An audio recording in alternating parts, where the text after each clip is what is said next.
আমি সেদিনই আপনাকে আদর্শ শিক্ষক হিসাবে দেখেছি, যেদিন টাকার অভাবে বই কিনতে পারিনি, আর আপনি নিঃশব্দে নিজের টাকায় কয়েকটি বই কিনে আমার হাতে তুলে দিয়েছিলেন। সেদিন বুঝেছিলাম, শিক্ষা শুধু পড়ানো নয়, পাশে দাঁড়ানো এক শিক্ষা।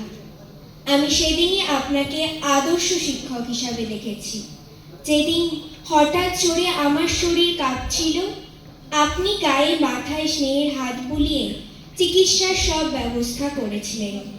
তখন অনুভব করেছিলাম, একজন শিক্ষক কতটা বাবা মায়ের মতো হতে পারেন।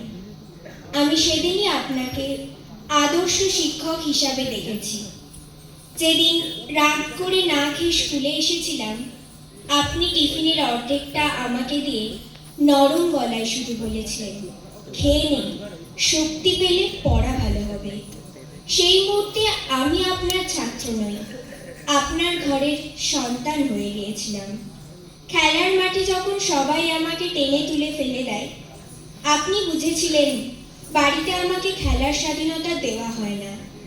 আপনি পাশে দাঁড়িয়ে বলেছিলেন, খেল, মন খুলে খেল, জীবন শুধু বইয়ের মধ্যে আটকে থাকে না। সেদিন আপনাকে আমার মুক্তির প্রথম দরজা মনে হয়েছিল।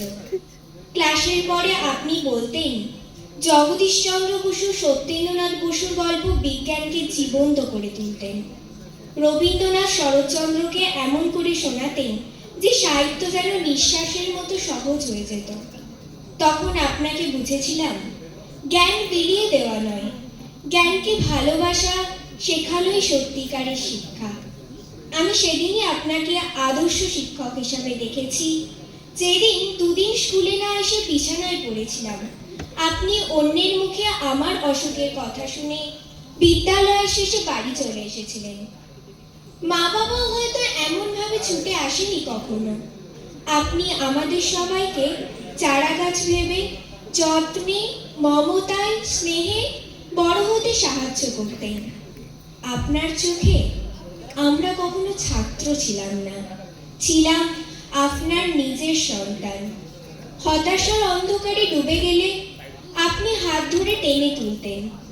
মায়ের উপর রাগ করে বলতেন, মাই পৃথিবীর প্রথম আশ্রয়, তাকে ভুল বুঝিস না। বাবার উপর অভিমান করলে শান্ত গলায় শোনাতেন শাস্ত্রের বাণী, পিতা স্বর্গ, পিতা ধর্ম। তখন বুঝতাম, আপনি শুধু পড়ান না, মানুষ হতে শেখান। জীবনে যখন দুঃখে ভেঙে পড়তাম, আপনি রবীন্দ্রনাথের কথায় সান্ত্বনা দিতেন, সত্যের এলাও সহজে। সেই কথাগুলো আজও বুকের মধ্যে আলো হয়ে থাকে। আপনি বকছেন, শাসন করছেন, প্রয়োজনে কঠোরও হচ্ছেন, কিন্তু শাসনের পর যে স্নেহের হাত আপনি মাথায় রেখে দিতেন, সেই হাতের উষ্ণতাই প্রমাণ করেছে একজন শিক্ষক কতটা হৃদয়বান হতে পারে। এইসব মুহূর্তে মিলিয়ে আমি আজও বলি, আমি সেদিনই নয়, প্রতিদিনই আপনাকে আদর্শ শিক্ষক হিসাবে দেখি।